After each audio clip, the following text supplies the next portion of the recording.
Hallelujah. Ògo ni fún Ọlọ́run ní òkè ọ̀run. Gbogbo ọkàn tó ń wò mí káàkiri àgbáyé. Mo kí gbogbo ọmọ Ọlọ́run tó ń wò mí lákòókò yìí. Ohun Olúwa tí Olúwa ní kí n tún sọ lákòókò yìí tí mo fẹ́ tún sọ fún ọmọ orílẹ̀ Nàìjíríà. Ní ìgbà lákọ̀ọ́kọ́ mo fẹ́ kọ́kọ́ sọ àdìtú ọ̀rọ̀ yìí. Ẹ wò mí, bí tí a bá sọ òótọ́ ọ̀rọ̀ fúnra wa sà, nígbà yìí gangan ni orílẹ̀-èdè ilé ní àtúnṣe. Tí a ò bá ti sọ òtítọ́ ọ̀rọ̀ fúnra wa, orílẹ̀-èdè yìí ò látúnṣe. Hallelujah. Gbogbo ọkọ̀ tó wọ́n mi káàkiri àgbáyé, I greet everyone in the name of the Lord Jesus Christ. Auntie, come. Auntie, Pastor, come. Let me to give it to mom. Do you understand? Hallelujah. Yes, I'm in the school, I'm in the office. We are always on our own primary assignment. Hallelujah. Ṣùgbọ́n láti bí ọjọ́ méjì sí mẹ́ta mo ti ń rí post kan tí Alhaji Oriyomi Hamzat, ọ̀pọ̀lọpọ̀ post ló ti ń gbé Alhaji Oriyomi Hamzat jáde. Ẹ wò mí, gbogbo àwọn tó bá mọ ohun tó ń pè ní wòlíì, ẹ mọ̀ pé wòlíì Ọlọ́run ò bẹ̀rù ẹnikẹ́ni, Ọlọ́run nìkan la bẹ̀rù sà. Before God and man, Ọlọ́run nìkan ni alágbára, kò sí alágbára kankan láyé. Gbogbo ọkàn tó ní ẹ̀ ń wò mí, gbogbo ẹ̀yin tó jẹ́ wípé everything àti tó jẹ́ òótọ́ àti tí ò ṣe òótọ́ lórí page, lórí platform, ẹ máa share. Please share this broadcast. Ẹ jẹ́ kó dé ọ̀dọ̀ Alhaji Oriyomi Hamzat, ẹ jẹ́ kó dé ọ̀dọ̀ bàbá Agbala Gabriel, ẹ jẹ́ kó dé ọ̀dọ̀ gbogbo àwọn bloggers. Hallelujah. Àṣírí kan ni mo fẹ́ sọ fún gbogbo ọmọ orílẹ̀-èdè Nàìjíríà lónìí. Kí ni àṣírí? Kí ni àṣírí tó wà nínú ìgbésẹ̀ tí Alhaji Oriyomi Hamzat gbé? Mi ò mọ ẹni kankan o, mi ò rí ẹni kankan rí. Ṣùgbọ́n bí n bá ṣe wòlé lọ́run, bí Olúwa bá gbé mi dìde fún orílẹ̀-èdè Nàìjíríà, kò sóhun tó ń ṣẹlẹ̀ tí Ọlọ́run ní fi hàn mí. I'm here to tell the whole world what is the secret behind Alhaji Oriyomi Hamzat action based on the issue that transpired between Pastor Agbala Gabriel and Muideen. Hallelujah. I want to tell everybody, kí lóhun tí ó ṣẹlẹ̀ gangan, kí ni ìdí tí Alhaji fi ṣe nǹkan tó ṣe yẹn. Tẹ́ bá ṣàkíyèsí, kí n tó máa lọ sínú ọ̀rọ̀ yẹn, nítorí pé ohun tí Olúwa bí àwa dìde fún òun ni láti mú kí ìmọ́lẹ̀ kó tàn. Ẹ lọ kọ́lẹ̀, ìmọ́lẹ̀ máa tàn lórílẹ̀-èdè Nàìjíríà. Bí ayé fẹ́ bí ayé kọ̀, ìmọ́lẹ̀ máa tàn. Amen. Ìmọ́lẹ̀ máa tàn. Ọlọ́run tó ní ọ̀run àtayé máa tàn mọ́lẹ̀. Ìṣẹ̀lẹ̀ yẹn ti bẹ̀rẹ̀. Kò dẹ̀ sóhun tó máa dá dúró rá bí Friday Nigeria náà ṣe ló fi bí and half. I will be praying for everybody today. Lord, please help me to share this broadcast. Let this broadcast, let it go viral. I will be exposing what is the secret behind Alhaji Oriyomi Hamzat intervention. The reason why he made this step. Mo mọ̀ pé Alhaji fúnra wọn máa sọ̀rọ̀ lọ́wọ́ ẹ̀. I'm telling you. And I will never care. I don't care what may transpire. A gbọ́dọ̀ sọ kí ni ìṣẹ̀lẹ̀. What is the reason behind the action? Hallelujah. I will make sure I disclose it. Ọ̀pọ̀lọpọ̀ tí ń pè mí, number one, I want to celebrate all the fathers, all the spiritual leaders that have been calling me. Ọ̀pọ̀lọpọ̀ tí ń pè mí, I've been on call several occasions. Hallelujah. ẹ má dẹ̀ gbàgbé mo sọ mi ò mọ ẹnikẹ́ni rí nínú gbogbo àwọn tó ń sọ̀rọ̀ yìí. A mọ̀ wọ́n lórí afẹ́fẹ́, ó mọ Alhaji Oriyomi Hamzat lórí afẹ́fẹ́, ó mọ Pastor Agbala Gabriel lórí afẹ́fẹ́, and every other person is through social media. Tẹ́ bá ṣàkíyèsí kankan, ẹ rí wípé Alhaji Oriyomi Hamzat mama fọ̀rọ̀ yẹn wọnú ara ni. Please make sure you share it, make sure you comment, and make sure you like it. Today I will be exposing the secret. Hallelujah. What do I mean by exposing the secret? I will let you know when I get there. Ṣùgbọ́n ohun tí wọ́n ká mọ̀ ni pé ẹ̀wọ̀n kan sìn. Look at that brother Muideen. You see, there are a lot of audios tá à ń gbọ́ nípa. Ṣé rí ohun tí ó mú mi sọ̀rọ̀ ẹ pé mi ò sọ lórí ọ̀rọ̀ Agbala Gabriel mọ́. I'm not saying anything about Agbala Gabriel. I'm talking about the secret behind what Alhaji Oriyomi Hamzat did. Why did he do that thing? What actually led him to do that? What is the inspiration behind that action? Please, I'm only trying to wait for larger congregation. That is the reason I'm just trying to take my time. Actually, I don't have much time. I just want to wait for a larger congregation before I share that secret. Hallelujah. Maybe I should do it this way. Before I share the secret, let me quickly use this medium to pray for people of God. Let me quickly pray. But I'll be here this morning to share that secret. The secret behind Alhaji Oriyomi Hamzat action concerning Pastor Gabriel and Pastor Agbala Gabriel and Muideen. Hallelujah. Oríṣiríṣi ọ̀rọ̀ láti rí táwọn èèyàn ń gbé. I saw a post from Madam Lissy Anjorin saying a lot of things, different people. But post kan tó wá trigger mi láti ti wá online. Tẹ́ bá rí ẹ report on nǹkan tí mo ń ṣe. Masali kaori baya kasaida ya gaba. Gbọ́rọ̀ àṣẹ látẹnu mi. Ìwọ tó lè ṣàmì lórúkọ Jésù. Ọ̀dájú ogun tó ní tòun bá rẹ́yìn òun ò ní padà. Lórúkọ Ọlọ́run bàbá tọmọ tẹ̀mí mímọ́ iná Ọlọ́run kó jó dànù. Orúkọ mi ní Prophet Ṣólóyè Táíwò, bàbá orí òkè àṣẹ àtagbára. Látorí òkè àṣẹ àtagbára tó wà ní Gbẹ́ńkú area, Olódó garage nílùú Ìbàdàn. Máa sádàlí kàfà gbọ́ọ̀rọ̀ Olúwa. Ọ̀dájú ènìyàn tó bá ọ rìn tó lóhùn ní jẹ́ kó rógòlù láyé. Irú ẹni bẹ́ẹ̀ lórúkọ Jésù idà ọ̀run kó gé wọn dànù. Wòmísà, Olúwa rán mi sí ọ̀pọ̀lọpọ̀ àwọn ènìyàn. Kí ni tó Olúwa dẹ̀ fi rán mi sí ọ? Òun náà ni pé má sọ ìrètí nù. Dádì àti mọ́mì jọ̀ọ́, mo bẹ̀ ọ́, ó lè ti gbàdúrà lóòótọ́, ó lè ti gbààwẹ̀ lóòótọ́, ó lè ti lọ oríṣiríṣi orí òkè lóòótọ́. Ṣùgbọ́n sà, Olúwa ní kí n sọ fún ọ pé gbogbo ohun tó ń béèrè tó ti rí yẹn, má sọ ìrètí nù. Tó bá ṣeé ṣe, oh my God, tí Jésù bá lè jí Lásárù òkú ọjọ́ mẹ́ta, òkú tó ti kú fún ọjọ́ mẹ́ta tó ti ń rùn táwọn èèyàn ti ń wò pé báwo làwọn ṣe fẹ́ ṣe, tí agbára Ọlọ́run bá lè jí òkú yẹn dìde, gbogbo ohun tí wọn náà ń lé tó dàbí pé kò tí tẹ̀ ọ́ lọ́wọ́ máa sádàlí kaba. Olúwa ló máa ṣe fún ọ. Gbọ́ mi sà, ṣégbéyàwó tiẹ̀ gangan òun ló dàrú ni. Oh my God, ṣé iṣẹ́ lòun wá tó ò tí ì rí? Masadali kaparibaya kasaidaya. Ṣé ìgbéga ló ń wá lẹ́nu iṣẹ́ tó ò tí rí? Kí ló ń tó o ti ń dààmú káàkiri? Ṣọ́mọ tó ti ẹ̀bí ló ń fún ọ ní wàhálà ní gbogbo ìgbà tó o ti lọ káàkiri tó dàbí pé o ti rí ọ̀nà àbáyọ. Olúwa ní kí n sọ fún ọ pé má sọ ìrètí nù.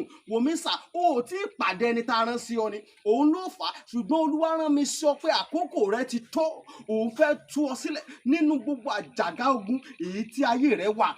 Ẹnìkan máa ṣàmẹ gbọ́ọ̀rọ̀ Olúwa, gbogbo àjàgà ogun lórí ayé rẹ, gbogbo àjàgà ogun lórí àyànmọ́ rẹ, lórúkọ Jésù iná Ọlọ́run kó jádànù. Wòmísà, bóyá o tiẹ̀ wà lókè òkun ò ń ṣiṣẹ́ ṣùgbọ́n síbẹ̀ ò lákòjọ, bóyá o tiẹ̀ wà lókè òkun ò wáwé ìgbèlú ṣùgbọ́n ó ti dààmú káàkiri ṣùgbọ́n ó dàbí pé kò tí ì tẹ̀ ọ́ lọ́wọ́, bóyá o tiẹ̀ wà lókè ní Nàìjíríà tí wọn náà ń lé visa ṣùgbọ́n tó jẹ́ pé gbogbo ìgbà ni wọ́n ń decline visa rẹ̀. Gbọ́ ìròyìn ayọ̀ rèé fún ọ. Olúwa ló fẹ́ yọ̀ǹda rẹ̀ fún ọ pẹ̀lú ọwọ́ agbára. Mi ò ní àkókò tó pọ̀ ṣùgbọ́n tó Olúwa rán mi ní sí ọ ni pé jẹ́ àjọ gbàdúrà papọ̀, jẹ́ àjọ wá ojú Olúwa kí kí ni orísun ogun tó ń jà ọ́ gan? Wọn ò tí ì rí orísun ogun tó ń jà ọ́ ló fi dàbí pé kò tí ì sí ọ̀nà àbáyọ. Jẹ́ kí n gbàdúrà pẹ̀lú rẹ, jẹ́ n sọ́nà fún ọ. Tí Olúwa bá sọ fún mi lórí ọ̀rọ̀ ayé rẹ, ìwọ náà jájọ gbàdúrà lé lórí. Kó o wá wò pé ṣé lóòótọ́ ṣé wòlíì ni mo pè ní àbí kì í ṣe wòlíì. Wòmísà, tó o bá pe wòlíì, ìwọ kọ́ ni wàá ṣàlàyé orísun ogun tó ń jà ọ́. Wòlíì lolúwa máa mí sí tí ó sọ àṣírí ogun tó ń jà ọ́, tí wàá sì rí i pé lóòótọ́ àṣẹ ni tọ́lọ́run rán sí mi rè. Wòmísà, ọ̀pọ̀lọpọ̀ àwọn ìyanu ló ń ṣẹlẹ̀ lórí òkè tí mo ti ń bá ọ sọ̀rọ̀ yìí, ṣùgbọ́n mélòó ni mo fẹ́ tẹnubọ̀ nínú àwọn ìyanu tó ń ṣẹlẹ̀. Ṣùgbọ́n wọn náà lè gbìyànjú, jájọ gbàdúrà, má jẹ́ kó sú ọ, jájọ gbàdúrà. Mo máa ń sọ ní gbogbo ibi tí n bá dé, màá sọ fún ọ pé ọjọ́ tó bá lọ sọ pé ò ṣe mọ́, ìjọ ẹ̀ báyìí náà lógun ti borí ayé yẹn. Lórúkọ Jésù, ogun ò ní borí ayé rẹ̀. Ẹ̀rọ ìbánisọ̀rọ̀ tí wàá fi pè mí fún àdúrà àti ọ̀nà àbáyọ sí ogun tó ń jà ọ́. Bóyá àwọn tiẹ̀ fẹ́ mọ àṣírí ogun tó ń jà ọ́, pè mí jẹ́ n gbàdúrà fún ọ kí n lè sọ àṣírí ogun tó ń jà ọ́ fún ọ. Nọ́mbà yẹn rẹ o, orí WhatsApp nọ́mbà gangan tí wàá fi pè mí sí, òun náà ni +234 70 25 47 5427 +234 70 25 47 5427. Lórúkọ Jésù, àánú máa yanjú ọ̀rọ̀ rẹ. Gbogbo bí tó ti dé tó dàbí pé kò sí ọ̀nà àbáyọ, ní kété tó o bá ti ń pè fún àdúrà, lórúkọ Jésù wàá rí ọ̀nà àbáyọ. Ògo ni forúkọ Olúwa.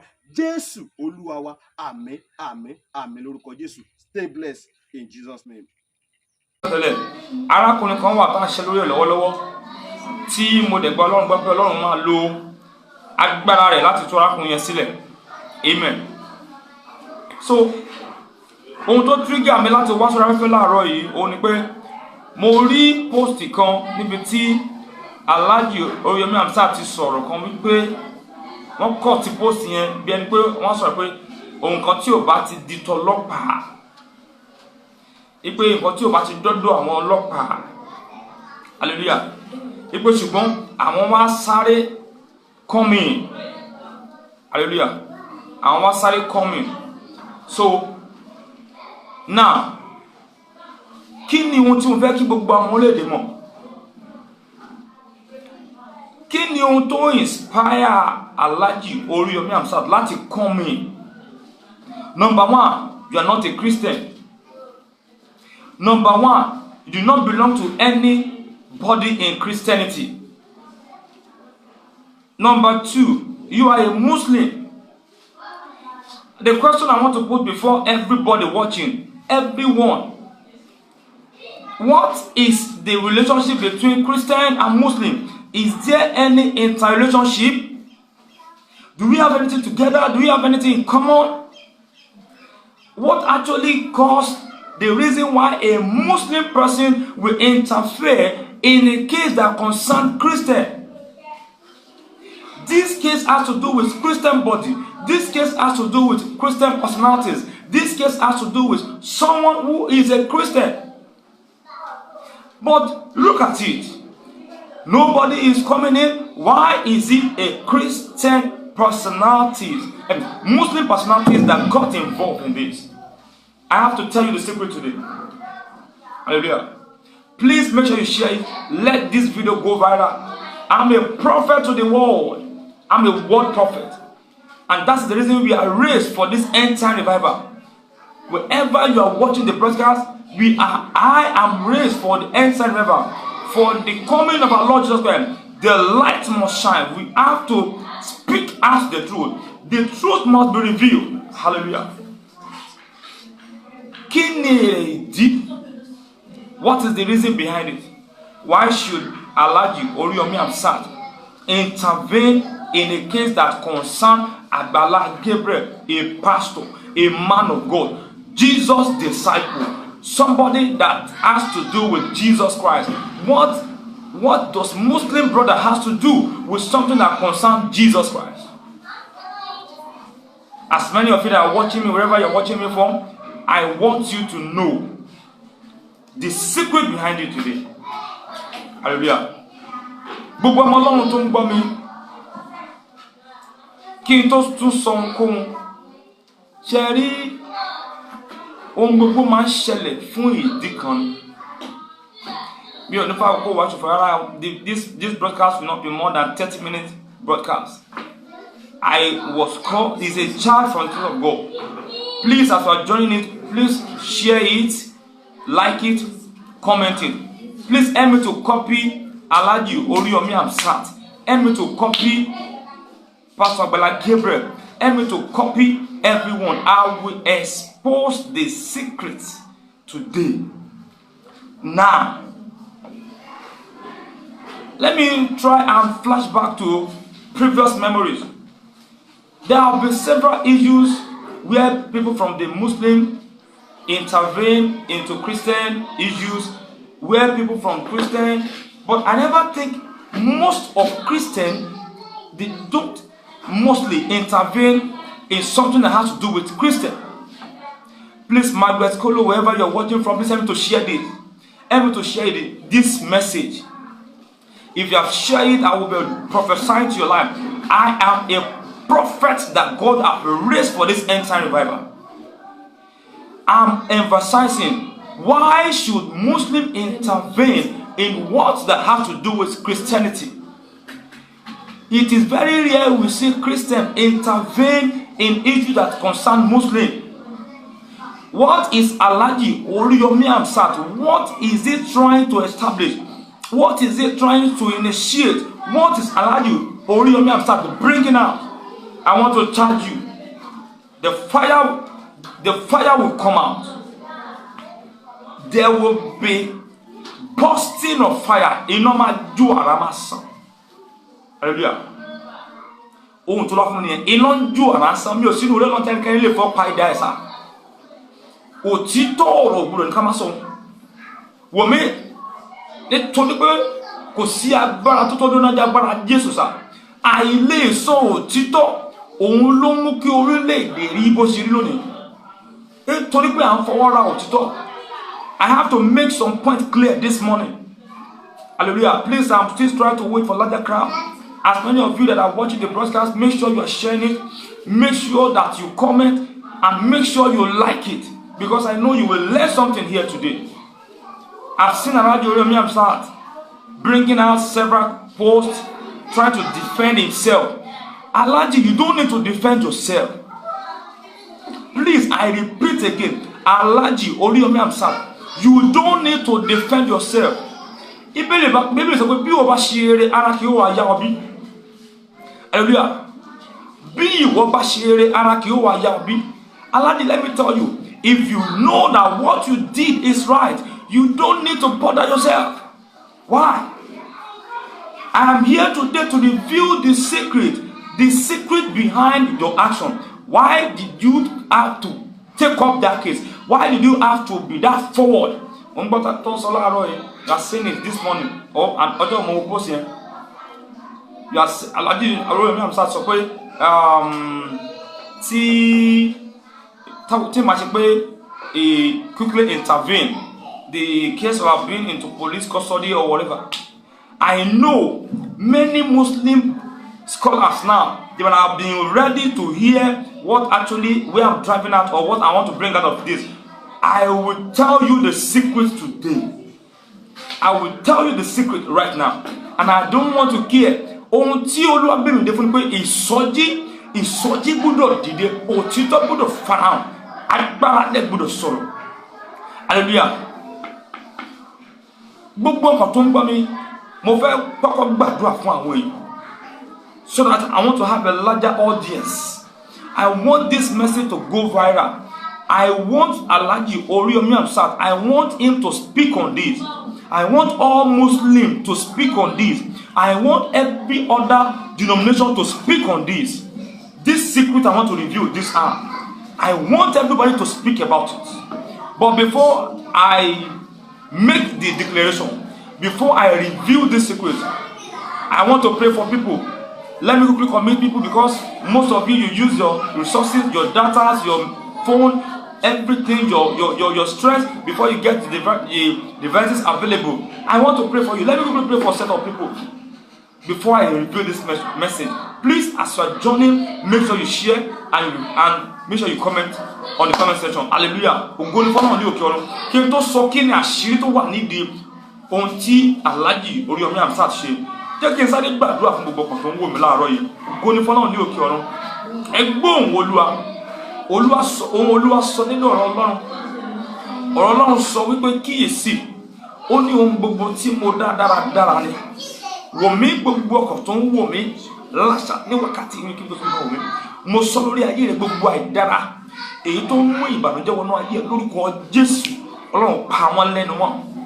Lórúkọ Jésù gbogbo àìdára tó mú ẹkún àbí òṣè wọnú ìgbéyàwó rẹ, everything that you have been experiencing that is not giving you joy, I decree by the power of the name of Jesus, the Lord silence it now. In the mighty name of Jesus, the Lord cancel everything that is not bringing joy in your life, everything that is not bringing joy in that your marriage, everything that is not bringing joy over that your child. They are nullified tonight. They are nullified this moment in the mighty name of Jesus.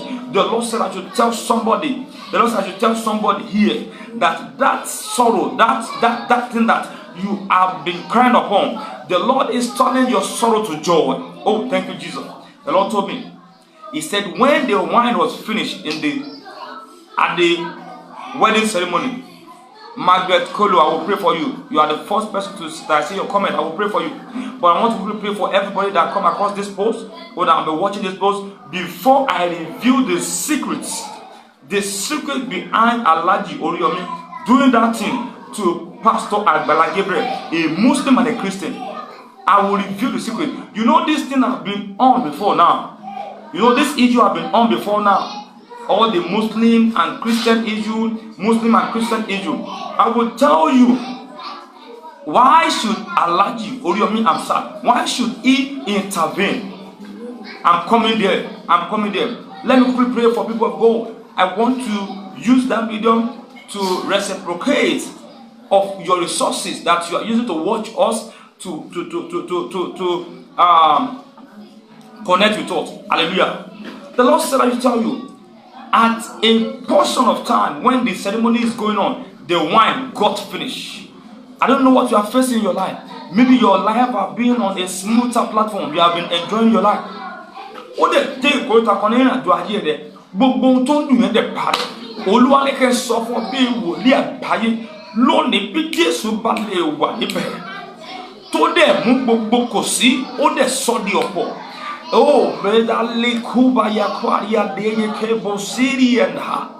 Yaga beduli jiria no se lofi eloya bikuma sinha. Holy Ghost brade ye kebo se endale kabo siri and ha. Bí Jésù bá lè wà níbi gbọ̀ngàn tí àìní di ọ̀pọ̀ tí ìkorò dẹ̀ gbádùn. Orúkọ Jésù ìwọ tó wò mí gbogbo ìkorò ayé rẹ lọ́wọ́lọ́wọ́ ó yá kó máa parẹ́. Lórúkọ Jésù kó máa parẹ́. Ìkorò ayé rẹ kó parẹ́. Ìkorò ayé rẹ kó parẹ́. Ìkorò iṣẹ́ rẹ kó parẹ́. Ìkorò ilé ọmọ rẹ kó parẹ́ bẹ́ẹ̀. Líyàdàbà kwari adéyà kábọ̀ sẹ́rí adékébù ndà. Brada yẹ kábọ̀ sẹ́rí adéyà bóso tó ń darí. Gbogbo nǹkan sáyẹ́ntì nípa àwọn fẹ́fẹ́ pa ọ́ lẹ́kùn yẹn. Jésù ló ní kí n sọ fún ọ. Jésù ní kí n sọ fún ọ wípé nítorí pé òun wà níbí. Everyone that call me, I keep on telling them, if you are ready to receive Jesus, that's the first thing I played before them. If you are ready to receive Jesus, please help me to tell one of the teachers or tell mommy that the scripture that I have on my phone, that scripture that I put there, that you help me to put it somewhere. I want to read that scripture. How? Where's my second phone? Hallelujah. I want to read the scripture. That scripture, go and give it to mommy. That you bring the scripture out for me. I want to read it here myself. I want to read the scripture that I put on that post for you, so you will know that scripture is the secret. But before I go there, I'm praying for you.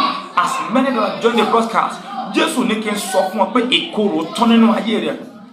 Jésù sọ àìní, máa gbọ́, ó sọ di ọ̀pọ̀ níbi ìgbéyàwó yẹn.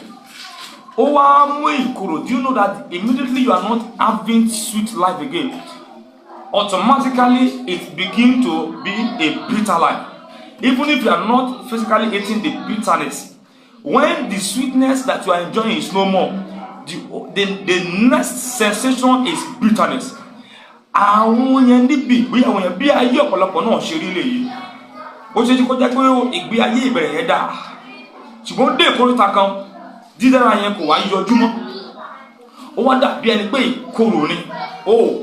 Jésù ní kẹ́ sọ fún ọ lónìí lórúkọ Jésù ọwọ́ tó dáa dòdò nínú ayé rẹ lórúkọ Jésù iná mú pa bẹ́ẹ̀ lórúkọ Jésù iná Ọlọ́run mú pa ọwọ́ tó dáa dòdò lórí iṣẹ́ rẹ látòun lọ lórúkọ Jésù ìdá kọlù ọ lórúkọ Jésù ọwọ́ tó dáa dòdò lórí ọmọ rẹ tó wá sọ ẹni tó ń sáré káàkiri tó wá sọ ẹni tó ń dààmú lórí ọmọ ọwọ́ tó dáa dòdò lórí ọmọ rẹ ọwọ́ náà lórúkọ Jésù ó lọ dà lọ́wọ́lọ́wọ́ radabo zalia deye kaba tu area daya kaba suria eyegere kaba kubari na wase tobi kana basilia da rada ya kabo seria da yeke bo siteye ke bandu da bakaria leader be seria da lato ni lórúkọ Jésù iṣẹ́ rẹ bẹ̀rẹ̀ sí gbádùn padà.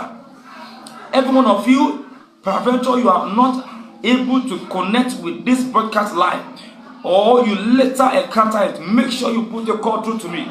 Make sure you put a call through to me. The Lord has given the mandate for the end time revival, and He said, as many of you that are ready to receive Jesus, He said that as I declare the name of Jesus upon your life, that your solution is established. As many of you that are watching me this hour, I declare upon your life that in the name of Jesus, receive your solution. In the name of Jesus, receive testimony. In the name of Jesus, receive breakthrough. Oh, Riadale Poshataliana. Bumi moderi pe efi kan ru tade. Ridali Shataya Koaria Periada. Mori efi kan ru tade. Iná máa jó àrá máa sàn. Iná máa jó àrá máa sàn. Gbogbo ọkàn tó ń wò mí, mo sọ fún ọ pé iná máa jó àrá máa sàn. Ẹ máa retí ìṣẹ̀lẹ̀ agbára kan tó máa lálẹ́ wò. Come, just come to this side. Just tell mommy, hold up. Just tell mommy, whenever I said you bring this phone, that this is what I want her to show for me, okay? That she continue using it, using it. Hallelujah. Iná máa jó àrá máa sàn. Agbára Ọlọ́run máa fa ilẹ̀ ìjà lórílẹ̀-èdè yìí láìpẹ́ nítorí pé ìsọjí máa lálẹ́ wò. Ìsọjí ìgbà ìkẹyìn máa lálẹ́ wò. Ẹ wò mí, mo sọ fún gbogbo ènìyàn ohun tá a nílò láwùjọ yìí. Wò mí, no churches need any message. The only message we need now is ẹ̀mí mímọ́. Iná ẹ̀mí mímọ́ kó máa jó. We don't need any other. Bíbélì ní pé ẹ máa lépa ìjọba Ọlọ́run àti òdodo ẹ̀. Ó ní gbogbo èyí tó kù láòfin fún wọn. Wò mí, ní ìgbà tí àwọn wòlíì Ọlọ́run sì wà lójú iṣẹ́, ó gbọ́dọ̀ gbòòrò wòlíì kò má wà nílùú. Hallelujah. Okay, let's just imagine that Elisha or Elijah was available at this generation. Gbogbo ìwọ tó ń sọ ohun tó ń wẹ̀ sáwọn ọ̀ṣọ́ lọ́wọ́ àbí olóòlọ́ ó jẹ́ tó sọ bẹ́ẹ̀. Hallelujah. Wò mí èmi ní ọlọ́run ìdè bí Elijah àti Elisha ẹ̀ràn yìí. Ìdí ní ọjọ́ pé we are here to say the truth. Mo ní ìṣẹ́jú mẹ́wàá díẹ̀ sí láti gbàdúrà fún ọ. Please, many people I know after this broadcast, many will be calling me. Ohun tí mo nílò ní ìsọjí, ẹ jẹ́ ká bẹ̀rẹ̀ ìsọjí. Hallelujah. I want to use, I'm still in the mood of praying. I will pray for you. You see, as I'm praying for you, as I'm making this broadcast, the only thing you need to do is just two things. Number one, make up your mind to forsake your sin, and you believe in the declaration I'm making upon your life. Believe in the declaration I'm making upon your life. Let me tell you, most so all of them there. Mi ò gbọ́dọ̀ pariwo orúkọ Jésù lórí ayé rẹ ká yẹ wọ bákan náà. Margaret Kolo, I will pray for you. I will pray for you. I'm telling you, I will prophesy for you before I leave this broadcast. Hallelujah. Wò mí, ohun tá a nílò ní ilé mímọ́. Mo padà sí ìrántá fún mi, mo rí èéfín mú jáde. Gbogbo ọkàn tó ń wò mí lọ́wọ́lọ́wọ́. Mo fẹ́ kó sọ̀rọ̀ yìí, mo fẹ́ kó pariwo yìí. Jẹ́ kí n sáré gba àdúrà yìí. Wò mí nípa ìwé ìfẹ́ lọ́run. Ó jẹ́ wọlé lọ́tọ́ náà máa fún mi ní orin. Mo fẹ́ lo ìran tí mo gbà yẹn láti fi kọrin. Ẹ̀mí mímọ́ bú jáde, ẹ̀mí mímọ́ bú jáde, jẹ́ káyé mọ̀ pé wọ́n nìkan lálágbára. Aha, mo sì fẹ́ gba orin yẹn ni o. Ìran tá a fún mi, àwọn tó mọ̀ mi tí máa wà nínú iṣẹ́ ìránṣẹ́. Ìran ni mo máa fi ń kọrin. Òun ló máa fi fún mi ní ìgboyà pé orin yẹn ò ní ṣaláì mú ìṣẹ̀lẹ̀ jáde. Àmọ́ mi rí èéfín lálẹ́ wò. Tó dábẹ́ ni pé bí rọ́kẹ̀tì tó èéfín láì lẹ̀ wò. iná ń jó àrá sàn, ẹ̀mí mímọ́ bú jáde, ẹ̀mí mímọ́ bú jáde, jẹ́ káyé mọ̀ pé wọ́n nìkan lálágbára. Ẹ̀mí mímọ́ láti inú ayé àwọn wòlíì Ọlọ́run, ẹ̀mí mímọ́ láti inú ayé àpọ́sítélì Fọlọ́lá, ẹ̀mí mímọ́ láti inú ayé àpọ́sítélì bàbá Ọbádáyé, ẹ̀mí mímọ́ láti inú ayé bàbá àpọ́sítélì Bóṣèmọ́ládé, ìyálébú dáre àlejèrè ànáwọ́sẹ̀ lò, ìyẹ́gábádó àlejò wọn sẹ̀ líbìdìrí ànáwọ́ ká, ìyágbó àrí àdáyàgàbó sòtò ní ogun ọ̀rọ̀. Oh my God, ìṣẹ̀lẹ̀ ìṣẹ̀lẹ̀ lọ́wọ́lọ́wọ́. Gbogbo ìwọ kan tó ń wò mí, mo sọ lórúkọ Jésù, iná ẹ̀mí mọ́ kó bí ayé rẹ̀ wò. Oh my God, iná agbára Jésù kó la ayé rẹ̀. Wòmí gbogbo ọkọ̀ ìwọ tó bá lè gbàgbọ́, tó bá lè kọrin yẹn pẹ̀lú mi, ẹ̀mí mímọ́ bú jáde. Ohun tó ń sọ tó ní lórí ilẹ̀ ayé rẹ̀, ogun tó ń bá ọ dúró ní ìṣẹ́jú méjì sí ìsìn, ó dẹ̀ ṣe mẹ́rin pé ká wà nínú ìpàdé ìsọjí nìkan. Tó ìsọjí kan ló ìsọjí afẹ́fẹ́ làwọn náà yóò, ìsọjí orí afẹ́fẹ́ rẹ̀, gbogbo ìwọ kan tó ń wò mí, ìsọjí orí afẹ́fẹ́ rẹ̀, dúró lórí ẹsẹ̀ rẹ̀, wàá máa sọ ìwọ ogun tó bá mi lónìí, inú ẹ̀mí mọ́ gbìyànjú mi, ẹ̀mí mímọ́ bú jáde, ẹ̀mí mímọ́ bú jáde, jẹ́ káyé mọ̀ pé wọ́n nìkan lálágbára. Tó bá dé kóta kan, jẹ́ káyé mọ̀ pé wọ́n nìkan lálágbára, jẹ́ káyé mọ̀ pé wọ́n nìkan lálágbára, jẹ́ ká wọ́n mi níbi tó ti sọ̀rọ̀ yẹn. Ohun tó ń sọ ni pé ogun yẹn nínú ẹ̀mí kò tún gbúdọ̀ pa ọ́ dúró mọ́. Lẹ́yìn ìpàdé yìí, ogun ayé ò gbúdọ̀ pa ọ́ dúró mọ́. Ìwọ tó ń wò mí, mo sọ ogun tó bá ọ wọnú program yìí, ogun tó bá wọnú broadcast yìí, lórúkọ Jésù, ẹ̀mí mọ́ gbé mi, ẹ̀mí mọ́ gbé mi, ẹ̀mí mọ́ gbé mi, ẹ̀mí mọ́ gbé mi, ẹ̀mí mọ́ gbé mi, ẹ̀mí mọ́ gbé mi. Ogun yẹn rogo, ó ti ṣe léwọ̀. Ogun tó bá wọnú broadcast yìí, lórúkọ Jésù, ẹ̀mí mọ́ gbé mi bẹ́ẹ̀. Rárá bí nítorí àlè kára mọ́sá tó eyegeri adaya náà wọ́n sì lébi tún dáa. Lá wàsá tó bí kiri àdáa.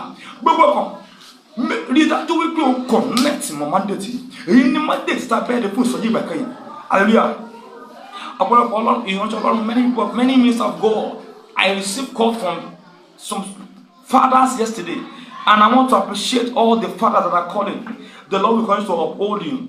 I received call. Many people are telling me that I should go and meet somebody. I should go and meet. Àwọn kan ní kí n lọ bá bàbá Prophet Taiwo Ojo. Àwọn kan ní kí n lọ bá oríṣiríṣi àwọn ọ̀ṣọ́ lọ́wọ́ dárúkọ. Àwọn kan ní kí n lọ bá Agbala Gabriel. Ẹgbọ́n mi sọ, I celebrate the grace of God over all the father. Ṣùgbọ́n mo sọ fún gbogbo ènìyàn, ohun tí Olúwa bí àwa dìde fún, òun ní ìsọjí ìgbà ìkẹyìn. Go and check the history. I'm the first prophet that first of all talk about the unity of the body of Christ. Hallelujah. Ma posting kankan sórí page mi láìpẹ́. Mo sì ń sọ mo tẹnumọ́. Nígbà tí àwọn redeemed tí bàbá Adébóyè tí bàbá sọ pé I know the solution to this nation, which is Jesus. Tí bàbá fẹ́ dárúkọ Jesus. Èmi olówó kan wọ́n mi sí bàbá. Èmi wọ́n kọ́ sọ fún bàbá pé Olúwa ní àwọn àti ìyá love of Christ. Ipe Olúwa ní kó lọ polongo ìyìn Jésù. Hallelujah. Gbogbo ọkọ̀ tó ń gbọ́ mi ní ìṣẹ́jú méjì, because I may not have the full time to really pray for you, but I want to tell you that my mind, my spirit is praying for everyone. Amen. Lọ kọ́lẹ̀ gbogbo ọkọ̀ tó bá ti wọ program yìí tó lè share. Ó dá mọ́ yọ̀ǹda orí ọ̀fẹ́ yìí. Èyí tó wà nínú Jésù tí ò lòdì wọn.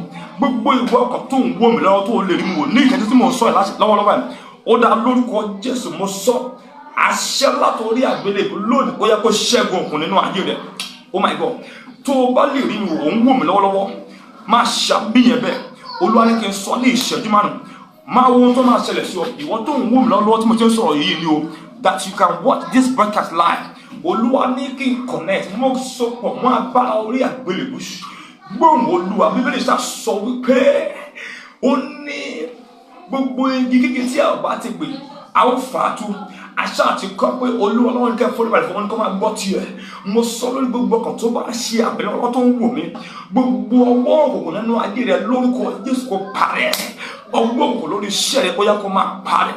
ìwọ tó ń wò mí ẹ mo kí ọkùnrin rẹ torí pé kò ní ṣàìṣẹlẹ̀ bẹ́ẹ̀ o dẹ̀ ní ṣàì ní ẹ̀rí mo dàpọ̀ mo má jẹ̀ mọ́ agbára àgbélébùú gbogbo iṣẹ́ òkùnkùn lá ní kí n tẹnumọ́ ní ìṣẹ́jú yìí gbogbo iṣẹ́ òkùnkùn lórí iṣẹ́ rẹ lórí ìgbéyàwó lórí ọmọ ìwọ tó bá lè rí omi gbé dání gbé omi yẹn torí pé àṣẹ ń jáde mo sọ lórúkọ Jésù àgọ́ ara rẹ tá a ti gbé lọ sínú ibùjókòó ìpàdé àwọn ẹ̀mí òkùnkùn gbogbo ilé iṣẹ́ rẹ ayé rẹ tá a ti gbé kúrò lára rẹ tó ti wà nínú ibùjókòó àwọn ẹ̀mí òkùnkùn ó dá mo tọwọ́ bọ́nú agbára àti àṣẹ àjíǹde Jésù mo tọwọ́ bọ́ má jẹ̀mú orí àgbélébùú lórúkọ Jésù ọwọ́ òkùnkùn lára rẹ ó yẹ kó parẹ́ ó yẹ kó parẹ́ ó yẹ kó parẹ́ ọwọ́ òkùnkùn lórí iṣẹ́ rẹ kó parẹ́ bẹ́ẹ̀ ọwọ́ òkùnkùn lórí iṣẹ́ rẹ kó parẹ́ bẹ́ẹ̀ ògo ni fún Ọlọ́run ní òkè ọ̀run ògo ni fún Ọlọ́run ní òkè ọ̀run ó dẹ̀ máa rí ẹ̀rí gbà.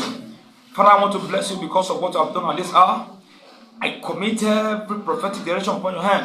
Holy Spirit, take over now and let there be testimony. Glory be to the Lord in the highest. In Jesus' mighty name, I pray. 5 minutes before I say the main message I want to talk about, allow you to remember Hamzat. 5 minutes, I want to use this minute to prophesy. If you are live on this broadcast, I want to prophesy for you. Margaret Kolo, are you still there? Margaret Kolo, are you still there? I want to prophesy to you. If you are there, say loudest amen. Let me see your amen. Margaret Kolo, are you there? Brother Kabo City and Eureka de Abo Shitili and Abasoto Nahabia. Holy Ghost, Likarabo City and Ha. Margaret Kolo, I pray for you by the power and the name of Jesus Christ.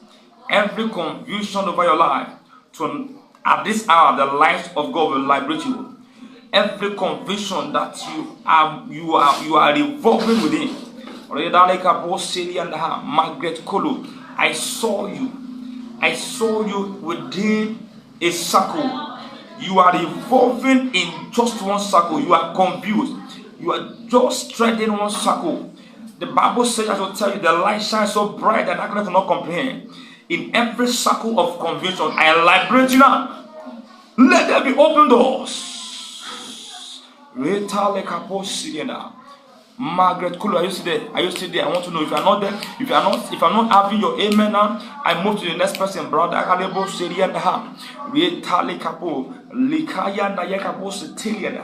Holy Ghost, brother. I only have 10 minutes for the session of prophecy that I will prophesy directly to your life. So, and I believe that as many of you that are ready to live your life with Jesus, you are ready to forsake sin. You are ready to live your life for Christ alone. Go and write it down. Your testimony is certain in the mighty name of Jesus. It seems as if my grace is not there. I want to prophesy in the next 2 minutes. And if you are live on this broadcast, let your amen be louder. I decree over everyone. I don't know what you are facing in your life. The Lord says to tell you, there's somebody that you have been changing things. Do you know what it means? Instead of you to buy new, the ability to buy new, you do not have it once. But the whole money you have used to change the whole thing, that thing you are changing, the way I'm saying it, just like a car. The car is old, it's developing fault up and down. For you to get a whole money to buy new is a challenge. But you can borrow almost 100,000 of money to buy a new engine. And many people are wondering that the whole money you have spent on changing and innovating things is even up to you to get new car. But the challenge is that for you to get that new car, the money to get the new, you don't have it. You don't even have it. But the accumulation of the whole amount you have spent is almost in totality amounting to all getting new one. The Lord said, I pray for you. Do you know what that means? It is the spirit of failure. That spirit that said you will not make it. I decree to somebody watching me now or hearing me, the spirit that said that they want to waste your time, the spirit of time waster, I attack them by the fire of the Holy Ghost. In the mighty name of Jesus, every spirit of time waster upon your life, your career, your business, your marriage, I attack them. In the mighty name of Jesus, the mighty hand of God will destroy them.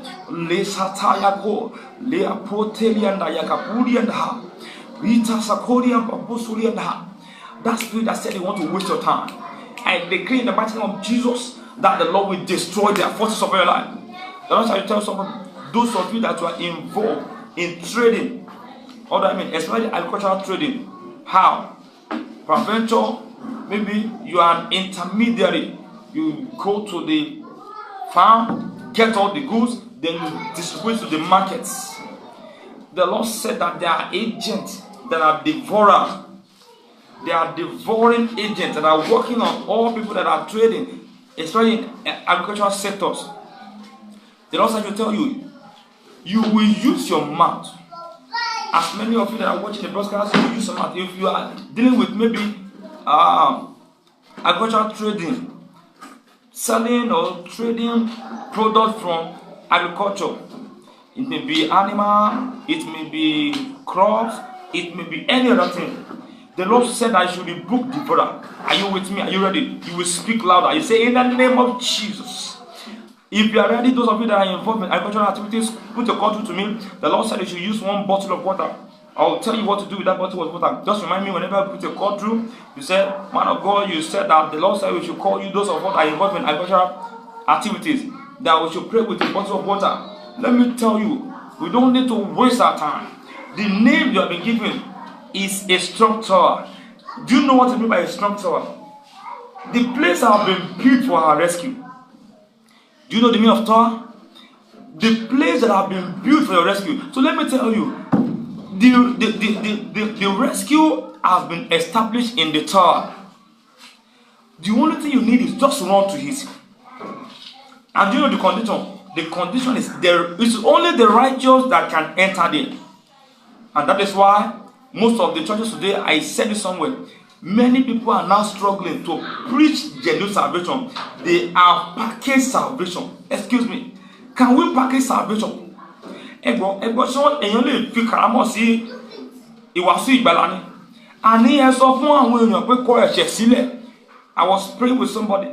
Mo bèrè lọ́wọ́ ẹ̀. Ṣé o ti ní Jésù? Ó ní bàbá òun ti wà nú Jésù ti pẹ́. Wọ́n á bèrè lọ́wọ́ ẹ̀, bàbá ẹ̀ṣẹ̀ ń kọ́ oṣẹ́ ti kọ́ ẹ̀ṣẹ̀ àti iṣẹ́ rẹ̀ sílẹ̀.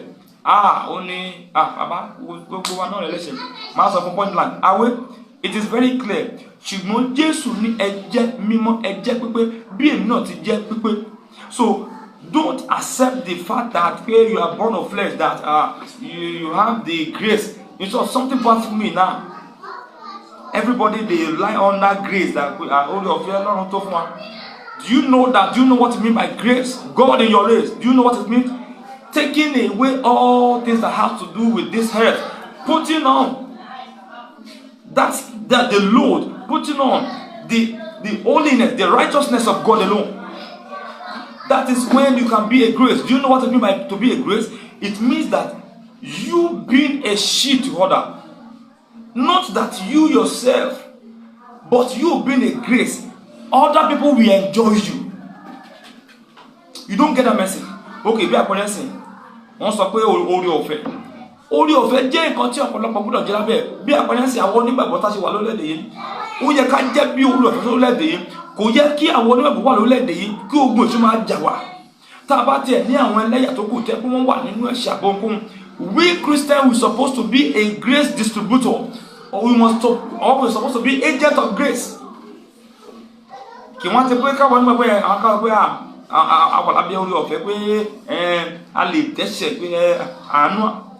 That is the common slogan now. Àánú kò gbà dé. Do you know what it means? Mercy. Mú ẹni tó mú àánú dé ni Jésù ló mú àánú wá. Ṣé èmi àti ẹ, can we stand as a mercy to our land? Ó yẹ kó jẹ́ wípé bí Abraham ṣe jẹ́ àánú nígbà tí wọ́n fẹ́ pa ìlú Gòmárà tán fẹ́ pa ìlú yẹn. Abraham wà ńbẹ̀. Olúwa sọ nítorí pé ó wá sọ máa ń gẹ́ni èèyàn òun kan wà ńbẹ̀. Abraham dúró bí àánú lórí ilẹ̀ yẹn. Ìwọ níbi tó wà sí Christian, ṣé a lè fi ọ́ pé àánú?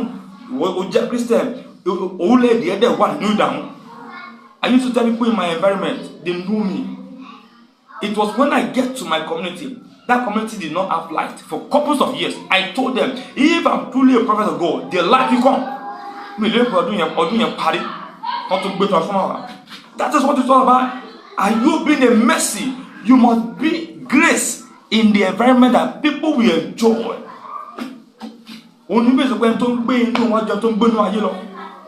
Hallelujah.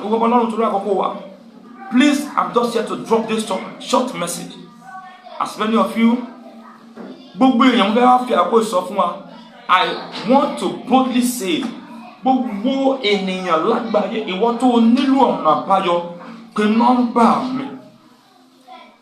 I say it publicly now.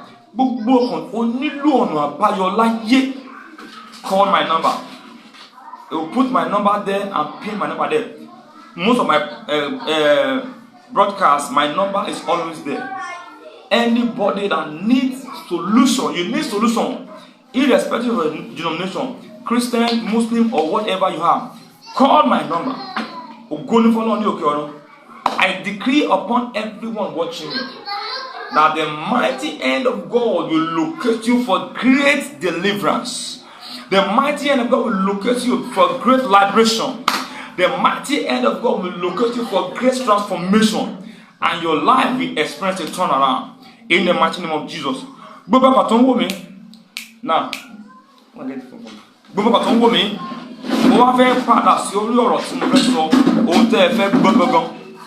kí ni ìdí tí Alhaji Oriyomi Hamzat ṣe gbọ́dọ̀ dá sí ọ̀rọ̀ Agbala Gabriel? Kí ló kan Christian àti Muslim?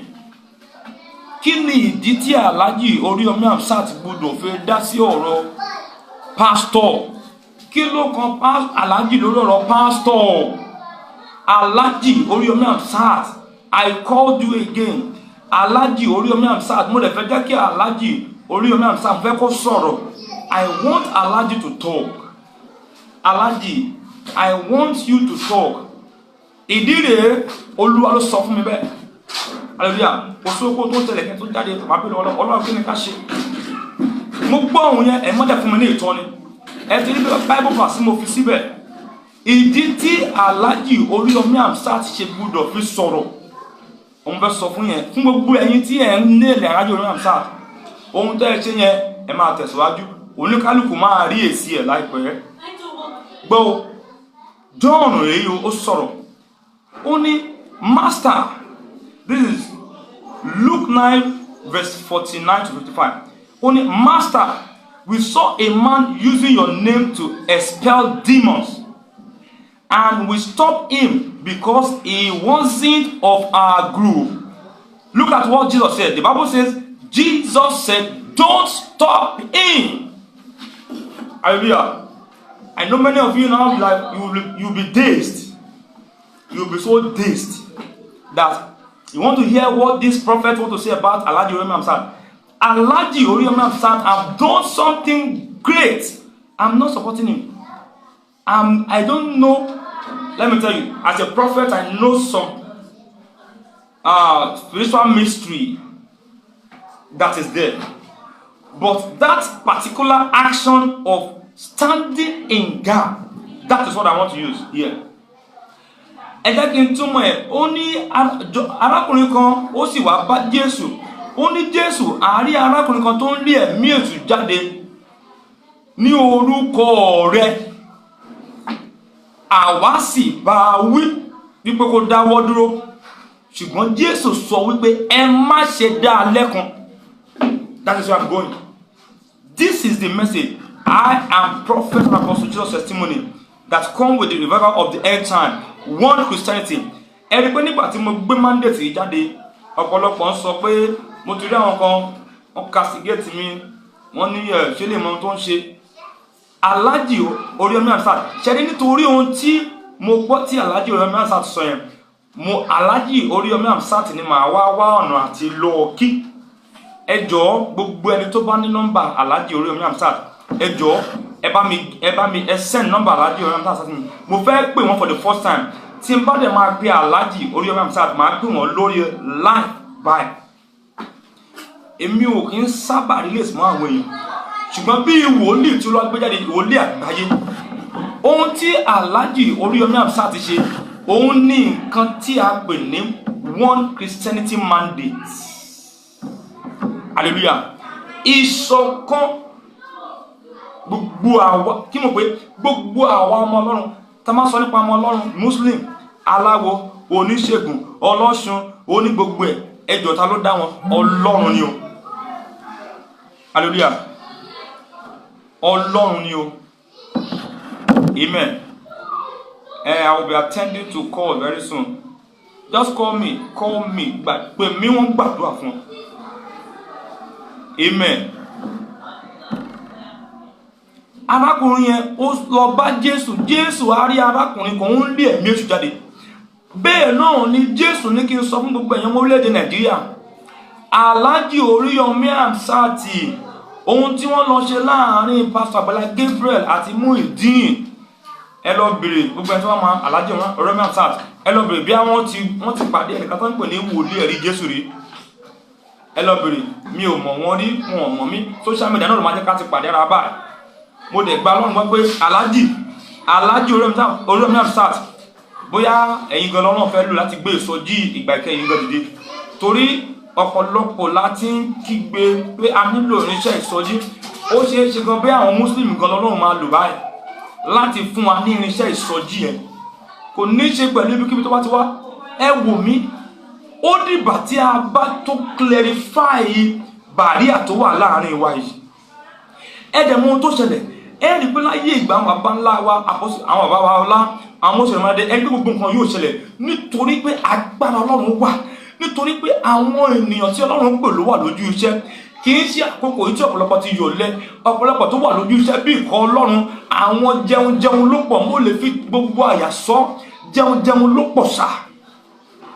Èèyàn mélòó ló ń wá ojú Ọlọ́run? Èèyàn mélòó lè gbààwẹ̀? Èèyàn mélòó? Ẹ̀mí mímọ́ gbọ́dọ̀ wẹ̀. Ẹ wò mí, ohun tí mò ń sọ rèé. Alhaji Oriyomi Hamzat, kí ni ìdí tẹ́ ẹ gbọ́dọ̀ fi dá sí ohun tó ní ṣe pẹ̀lú Christian láti rí pé ẹ ò gba èṣù láàyè? Ìdí tẹ́ ẹ fi ṣe ohun tẹ́ ẹ ti yàn yín gan lè má mọ̀, ṣùgbọ́n kẹ́ ẹ lè mọ̀ pé ohun tẹ́ ẹ ṣe yẹn ó ní àtìlẹ́yìn Ọlọ́run nínú. Ẹ lọ wo Luke 9:49-55. Arákùnrin kan wá bá Jésù pé a rí àwọn èèyàn bí Alhaji Oriyomi Hamzat ní ìgbà yẹn nígbà tí Jésù kan wà. Hallelujah. Ó ń lé ẹ̀mí èṣù jáde ní orúkọ Jésù. Alhaji Oriyomi Hamzat wọ́n tilẹ̀kùn mọ́ ẹ̀mí èṣù. Wọ́n fẹ́ jẹ́ kí èṣù ríṣẹ́ ṣe láàárín ohun tó ní ṣe pẹ̀lú ìránṣẹ́ Ọlọ́run àti ẹni tó fẹ́ gbàlà. Ohun tó ń ṣe nìyẹn. Bẹ́ẹ̀ ni ohun tí Alhaji Oriyomi Hamzat, èmi ò sọ nípa ohun mi, èmi sọ ohun tí àwa rí bí wọ́n ṣe mú Muideen lọ sí ọ̀dọ̀ Agbala Gabriel, ìyẹn nìkan lè mi sọ. Wípé wọ́n mú Muideen lọ, wọ́n dẹ̀ intervene, wọ́n dẹ̀ sort amicably. Hallelujah. Wọ́n ṣe kí ni o? Wọ́n ṣe iṣẹ́ tí arákùnrin yìí náà ṣe. Wọ́n wá béèrè lọ́wọ́ Jésù. Èmi náà wá ń sọ̀rọ̀ bí agbẹnusọ fún Jésù Kristi, bí ìránṣẹ́ Ọlọ́run, bí wòlíì àgbáyé. Wípé ọ̀rọ̀ tẹ́ ẹ̀ ń sọ lórí afẹ́fẹ́ lórí ọ̀rọ̀ Alhaji Hamzat, ó rí bẹ́ẹ̀ o kò rí bẹ́ẹ̀, ṣùgbọ́n that single act wípé wọ́n dá sí yẹn, ohun tí wọ́n ṣe ni pé wọn ò fẹ́ gba èṣù láàyè. Adẹ̀rí nínú Bíbélì pé Jésù kọ́kọ́ sọ pé ẹ má ṣe dá Alhaji Oriyomi Hamzat lẹ́kun. Òun ni mo ṣe wá sọ láàárọ̀ yìí, àṣírí tí mo wà bẹ́ẹ̀ mú fún yín. Ọ̀pọ̀lọpọ̀ yín bèèrè kí ẹ sọ wípé ó ní àwọn ènìyàn mi kó tó pọ̀ kò ní mọ̀, nítorí pé kò sí ojú ẹ̀mí, ojú tọ́pọ̀lọpọ̀ fi ń lò tó fi ń rìn, ó kàn ń rìn ṣáá ni. Hallelujah. Ọ̀pọ̀lọpọ̀ ní òye tẹ̀mí, ẹnìkan tó dẹ̀ lè kọ́ni jù ní ẹ̀mí mímọ́. Gbogbo àwọn tó ń ṣẹlẹ̀ kò sẹ́ni tí mo mọ̀ nínú wọn, ṣùgbọ́n ohun tí ẹ̀mí mọ́ sọ fún mi àti ìtọ́ni tí mò ń gbọ́ tí ẹ̀mí mọ́ ní kí n sọ òun ni mo sọ fún ọmọ Ọlọ́run. Ohun tó mú kí Alhaji ṣe bẹ́ẹ̀, Alhaji gan á rí pé létà táwọn ọgbọ́n ṣe gan wọ́n lè fẹ́ máa blame ara wọn, nítorí pé wọn ò mọ̀ pé ẹ̀mí mọ́ ló tì wọ́n jáde kí a lè ṣe kí ni ká lè lé ẹ̀mí èṣù jáde. Hallelujah. Ẹ̀mí èṣù yẹn òun ni Ọlọ́run lo Muslim. Ibi tí mo wá ń lọ rẹ̀, ibi tí màá ti wá parí ọ̀rọ̀ rẹ̀, mo wá fẹ́ fi àkókò yìí sọ fún gbogbo àwọn Alhaji, gbogbo àwọn múmìnà ẹgbẹ́ Ọlọ́run tóbi, Allahu Akbar. Omi, all this intonations, all these wordings or anything. Wo mi wò, ǹjẹ́ o mọ̀ pé ní ọjọ́ àgbéǹde àlùkìyámà tí gbogbo wa máa lọ jíyìn níwájú Allah, Ọlọ́run tó rán gbogbo wa wá sáyé ní ọjọ́ tí gbogbo wa lọ jíyìn. In short, please, I want a Muslim person to comment. I want to see the view of a Muslim person. Ọ̀rọ̀ ìlú máa sọ wá jẹ́ kí n fẹ́ pẹ́ díẹ̀. Ọ̀rẹ́ kan ṣoṣo tí mo ní láyé Muslim ni. Ọ̀rẹ́ mi kan ṣoṣo tí mo ní láyé Salami Teslim Salami láti kékeré. Tán bá ń ṣe léyá, màá wà ńbẹ̀. Èyí tí ó bá wù mí jẹ, màá jẹ. Èyí tí ó bá wù mí jẹ ní oúnjẹ. Táwọn náà bá ń ṣe program àjọ̀dún, ó wà ní chọ́ọ̀chì mi. Hallelujah. Ohun tí mo fẹ́ fàyọ, ó ní pé ẹ wò mí, ẹ̀sìn kan ló máa gbé wa dé àlùjànnà. Ẹ jọ̀ọ́, ṣé mi ò ṣáà make mistake o? Ṣé àlùjànnà náà ni thank you. I have one of my students who happen to be a Muslim. So she's the one that is guiding me. The Lord bless him. Hallelujah. Ẹ̀sìn wa kọ́ ló máa gbé wa dé àlùjànnà. Hallelujah. Ó mọ ohun tó máa gbé wa dé àlùjànnà àti ọ̀run. Òun ni iṣẹ́ ọwọ́ ẹ̀, ohun tó bá ṣe. Ọ̀rọ̀ yẹn sọ pé ó ní ohun tá a bá ti fúrúgbìn la máa ká. Ṣé rí ìsọjí ìgbà ìkẹyìn tí ẹ̀ mọ́ fẹ́ gbé dìde àti mùsùlùmí àti kírísítẹ́nì àti kìrìsìtẹ́nì wọ́n mi gbogbo wa ní ẹ̀mí mọ́ máa bẹ̀ wá wò. Ẹ ṣàkíyèsí pé ní ìgbà tí ẹ̀mí mọ́ dé ní yàrá òkè, Bíbélì ní pé gbogbo wọn ní ó bẹ̀rẹ̀ sí ń fi èdè tó sọ̀rọ̀. Òun lẹ́sẹ̀ rí ohun tó ń ṣẹlẹ̀ sí Muslim world báyẹn. Ẹni pé àwọn Muslim kan sọ pé wọ́n ń gbẹ̀mí mọ́, kò tí ì yé yín. Ìsọjí ń bọ̀.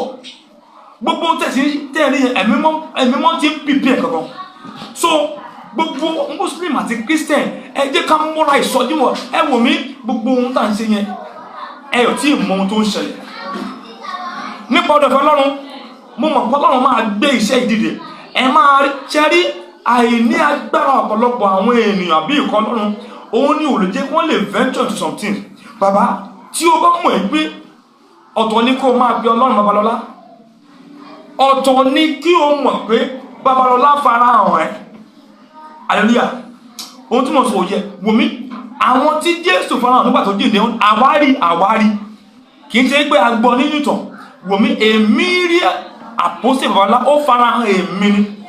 Ìdí ní ìtọ́jú pé tí máa ń sọ̀rọ̀ àbí tí máa ń wà nínú ìpàdé, mo máa ń sọ fáwọn àjẹ́, wò mí tí àjẹ́ ẹ̀ bá dá ẹ lójú, má wulẹ̀ pàdé mi lójú àlá. Ẹ mọ̀ pé àìtó nǹkan ní kò yẹ tí máa sọ pé fẹ́ pàdé mi lójú àlá. Já sọ̀rọ̀ wọ́n nà wọ́n, jáde síta wọ́n nà wọ́n, já ṣeré ọwọ́. Àjàlétẹ̀ ló Èlíjà, ọba tí ń jẹ́ ilé àlefìrí ìjà, ọba tí ń jagun ọ̀run àti ayé tẹ́nikẹ́ni ò tó bá àtìgbàgbàgà. Èjìrí bíbélì náà wọ́n sàálì àmọ́ fàbí tú ìdá náà sàá. Wùmí tó bá jẹ́ pé lóòótọ́ ní nǹkan tó gbé dání dá ẹ lójú sà, wà jáde a máa ṣe orí ọwọ́ wọn náà wọn. Nínú ìsọjí wọn máa ń béèrè àjẹ́ tó bá wà níbi jáde sà. Èyí ti ṣe Bíbélì sọ pé ẹni tó ń gbé inú àwọn àjọ tó ń gbé inú ayé lọ, ta ní ìwọ òkè náà ṣe Bíbélì. Wọ́n mi mò ń bọ̀. Oh my God.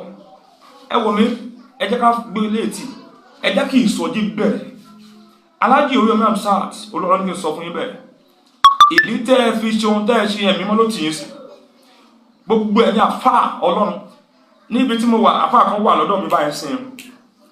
Mo mọ̀ ọ̀pọ̀ lára mi lọ́wọ́ lọ́dún yìí. Mo ti lọ bá àfáà yẹn sọ̀rọ̀. Àfáà yẹn ní gbogbo ohun tá à ń sọ yìí.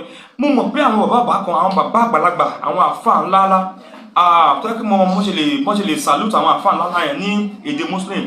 I salute all the great afa. Àwọn afa gidi ni mo ń sọ. Àwọn afa gidi ni o. I'm talking about a real afa.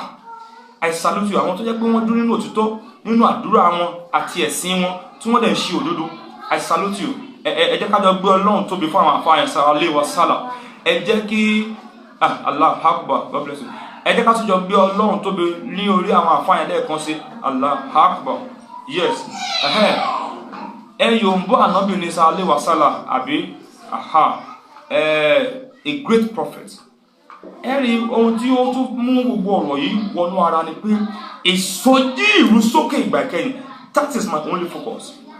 Alhaji Oriyomi Hamzat, directly, you are creating a platform for revival. Gbogbo iṣẹ́ tẹ́ ṣe yẹn, orúkọ mi ni wòlíì àti àpọ́sítélì Jésù. Olúwa ní kí n sọ fún yín gbogbo ẹ̀yin tẹ́ ń ṣiṣẹ́ àyípadà, ẹ̀ ń tún ayé ṣe, ẹ̀ ń gba ọkàn là, ẹ wò mí, you are creating a platform for revival. Ẹ rí pé bẹ́ẹ̀ náà ṣe ń ṣiṣẹ́ yẹn náà, èṣù ò jẹ́ kó lè dé sinmi. Hallelujah. Ó dùn mí, ó jẹ́ ohun tó ń ká mi lára, mo ń bá ẹnìkan sọ̀rọ̀. Mi ò mọ kí Olúwa sọ fún àwọn bàbá yìí. Kí ló dé tí ìsọjí ìṣọ̀kan ò jáde? Nígbà tí àwọn kan sọ fún mi pé kí n lọ sọ́dọ̀ Agbala Gabriel, lọ sọ́dọ̀ Pastor Taiwo Jókínà, mo sọ fún àwọn ènìyàn ohun tá a gbé lé mi lọ́wọ́ yàtọ̀. My mandate is this. Ẹ rí pé mo ń ṣe broadcast kan, wòlíì ìṣẹ̀lẹ̀ kan sọ̀rọ̀. Ohun tí mi ń ṣe in my community, wọ́n mọ̀ mí. I'm the one that I'm running in the community arena. Mo pè ní community union. Ẹ̀wọ̀n àfà ìwé abẹ́ ọlọ́tún ní àbúrò nǹkan tó jẹ́ èèyàn ṣáà ní. Let's come together. Let's have a prayer. They know kábíyèsí ìlú mi mọ̀ mí. Hallelujah. All these things, we are creating a platform. Ṣàdé nígbà tí ìsọjí wọn máa lálẹ́ o. Agbára ń bẹ bí ìta àtijọ́. Àwa la ò sin bàbá bí ìta àtijọ́. A ní àṣẹ ń bẹ bí ìta àtijọ́ o. Àwa la ò sin bàbá bí ìta àtijọ́. Agbára ń bẹ bí ìta àtijọ́ lọ sá. Because the moment we can have a modernized generation, the moment we can have a better, improved technology more than the previous, Hashem bẹ ju tàbí lọ sá. Ògo ni fọ́lọ́run ní òkè ọ̀run. Kí n tó máa lọ bọ́ ọ̀tọ̀ ń wò mí.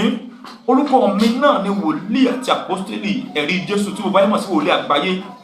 Ọ̀rọ̀ tí mo wá sọ náà ni kí ni ìdí tí Alhaji Oriyomi Hamzat tó gbọdọ̀ dá sí ọ̀rọ̀ pásítọ̀ Alhaji àti pásítọ̀.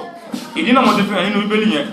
Nítorí pé ká lè lé ẹ̀mí èṣù jáde lórí ọ̀rọ̀ yẹn. Ìdí ni ẹ̀ tí ẹ̀dẹ̀ fi ni pé èṣù òrùṣẹ́ ṣe rí gbogbo wọn ariwo kékèké tẹ́ ẹ̀ ńlá yìí ká yẹn. Èṣù ara ń kan èṣù ni. Wòmí wò Jésù dẹ̀ ti dé fún ìsọjí ìgbà kẹyìn. Gbogbo ọkọ̀ tó ń wò mí tó tún máa wo fọ́nrán yìí lórúkọ Jésù yóò dára fún un. Lórúkọ Jésù ọ̀nà rẹ yóò là. Lórúkọ Jésù ògo Ọlọ́run yóò fa àwọn ayé rẹ. Gbọ́ gbogbo ẹ̀yin àfáà, gbogbo ẹ̀yin bàbá, ohun tí Olúwa gbé mi jáde fún ni ìsọjí ìgbà ìkẹyìn. Ẹ jẹ́ ká jáde. A nílò ohun èlò fún ìsọjí yìí. We need more than this. Then ní àfikún arákùnrin tá à ń ṣe lórí ẹ̀yẹn, gbogbo ìwọ kan tó ń ran àwọn èèyàn lọ́wọ́ náà má jẹ́ kó rẹ̀ ẹ́.